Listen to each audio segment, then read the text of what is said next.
Hey everybody, and welcome back to my little spin-off show. Well, it's not really a spin-off show, but my little web show. And I am so sorry I've taken so long. It's been literally almost since January since I've done a video. That's not good. I've just been really busy with school and work and social life and family life and trying to balance everything together. But I must say it has gotten a lot smoother now, and so now I'm finding time to do my videos. Let me just catch you guys up on some things before I start on my topic. I'm almost at the end of my second semester of my first year, and it's gone pretty well so far. Had a lot of roadblocks, changing my major from one thing to another, and it was very hard because on one side you have what you really want to do and what you've always dreamt of doing, and then on the other side you have what your family expects you to do or what is socially acceptable for you to do, and it's just hard to determine whether you've made the right decision or not. But I'm just going to go with my heart and do what my heart says to do. Again, you only live one life, so why not make your dreams come true, right? But that's a video for another day. Really, what I want to talk about today is a lot of things that are going on in the media right now.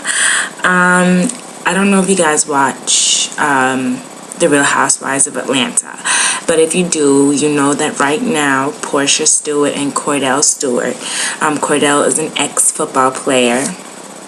He's retired now, and Porsha is his trophy wife, but it turns out that she used to be an evangelist back in the day, which is crazy because if you see how she acts, it's totally opposite of what her past entails. And she is the granddaughter of the Hosea fundraising feed the children event that goes on in Atlanta group. So she's the heir to that, so that's where her riches come from.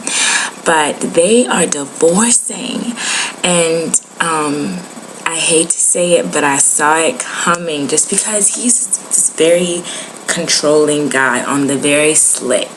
Like, it wasn't like an obvious controlling at first. Like, at first you just kind of thought he was very old-fashioned, but then it got to the point where the girls would go to like a strip club. Not that strip clubs are great, but they'd go to a strip club or go out and try and do fun things, and she wouldn't be able to do it because her husband said she can't do it. And she'd say things like, he let me do this and that, and when she confronted him, he was like, yeah, I'm in control, but I'm not controlling. No, you're just controlling. The fact that your wife has to ask for permission or certain things. I feel like within a marriage, you're both equal. The man isn't greater than the woman and vice versa. The man is just the man of the house. It doesn't mean that you're better than your wife or that you have control over your wife. And so I feel as though, like, in a marriage, you should be able to work together but also do things separately. If I'm married and I feel like I want to go enjoy a night out with my friends, as long as it's within marriage boundaries, as long as I'm not doing anything that shames my marriage, then I feel I should have the right to do that. And I feel like I shouldn't have to ask my husband. I should just be telling you. I should be letting you know, by the way, tonight after work, I'm going out with so-and-so, this, that, and the other. I'll be home around this time. I'll see when I get home. And that's that. It should never be I'm asking you for permission to do. No, never. And it will never happen. And I hope all girls learn from this situation and learn that, just because a man can provide everything for you financially, if he's not giving you that equal right, I won't say equal rights, but if you're not equal within your marriage, if he feels like he has to control everything, sometimes money isn't the best objective in a marriage. Sometimes you need cooperation. There's a lot of things that go into a marriage. And I'm not married, and I'm not going to be married for quite some time, so I'm speaking from an outsider looking in, but I'm also speaking from witnessing my own parents' marriages, witnessing other people's marriages, and seeing what works and what does not work. That's your job as a young adult, is to watch the people before you, see what the mistakes they made, and see what good things they did, and put those together and make something greater. It makes no sense for us young people to continue in our parents' and grandparents' and forefathers' mistakes when it was already done. That's what a mistake is there for. It's already done. It's our job to watch it and learn from it and, become better people due to that. And then you look at the whole Will Smith and Jada Pinkett Smith, the whole issue with the open marriage and what's going on within their marriage. I personally feel it's none of any of our business, what kind of marriage they have. If they want to have an open marriage, then let them have an open marriage. If Jada thinks that Will should do whatever he wants and she should do whatever she wants, then that's their marriage to control. It's not ours to judge. But I do clap and give them a round of applause for making it so long in the entertainment business, in which a lot of marriages fail within 72 days, aka Kim Kardashian, who, by the way, oh my goodness, is just, she cracks me up. I respect her as a businesswoman. I respect that she took her 15 minutes of fame and spun it into years and years and years of success and money making, and for that she's a great businesswoman.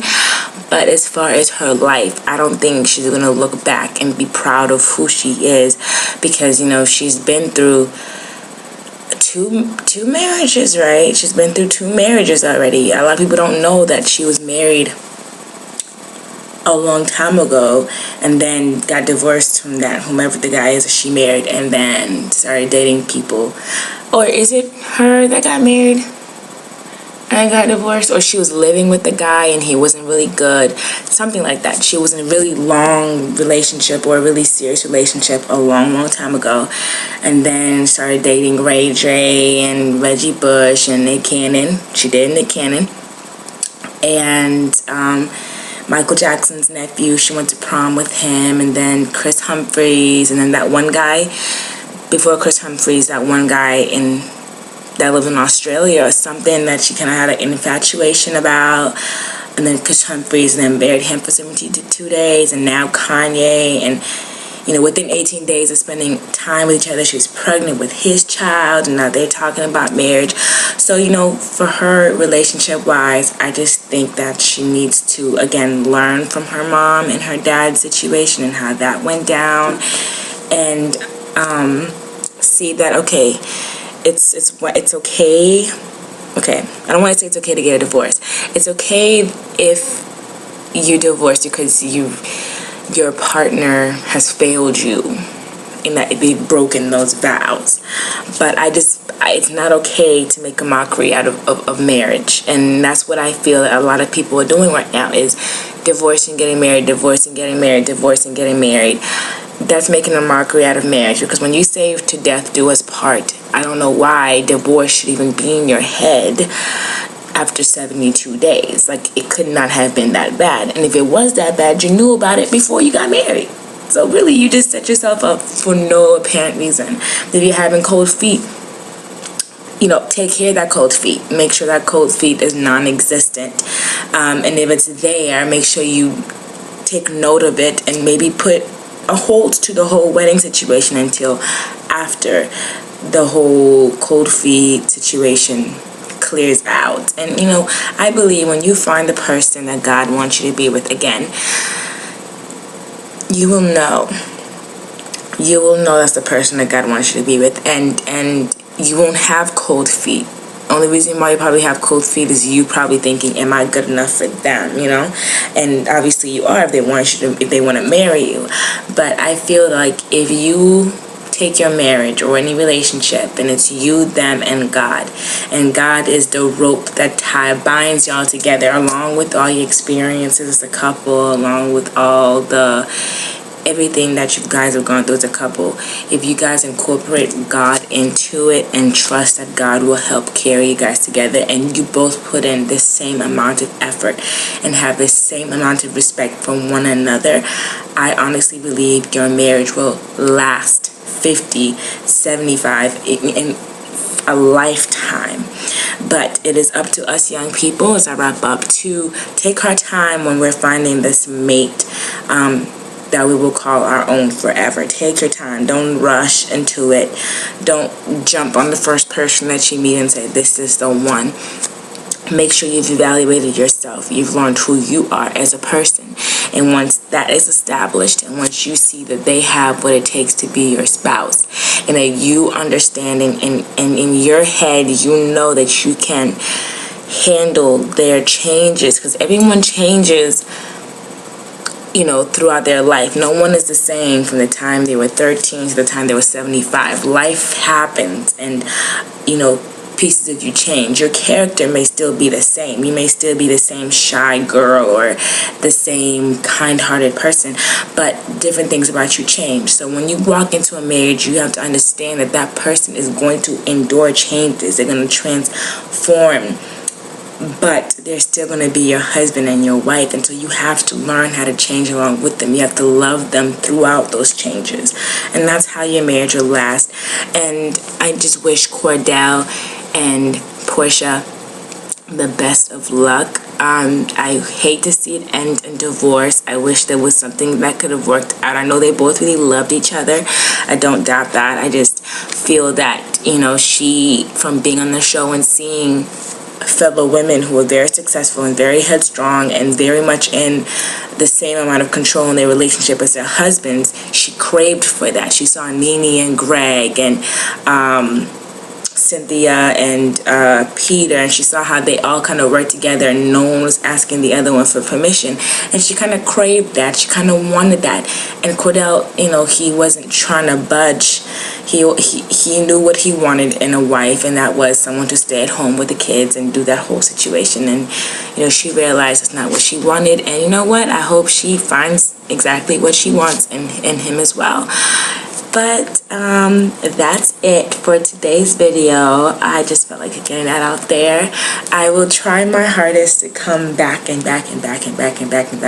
videos, hopefully, or get back on track. My next video will probably be on thrifting, and why thrifting is a very smart and wise thing to do if you're on a budget. And not just that, it just helps you appreciate life even more.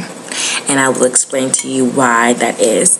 But thank you guys so much again for watching my video. I'm so blessed to have people like you. I have a lot of you guys, family members and friends and whomever else, you know, email me or come up to me and say, your videos are really good. Like, you really talk about good stuff. And although it's only been 2 videos, it's affected you guys that way. And I just hope to keep doing it. And one day maybe this face, hold on.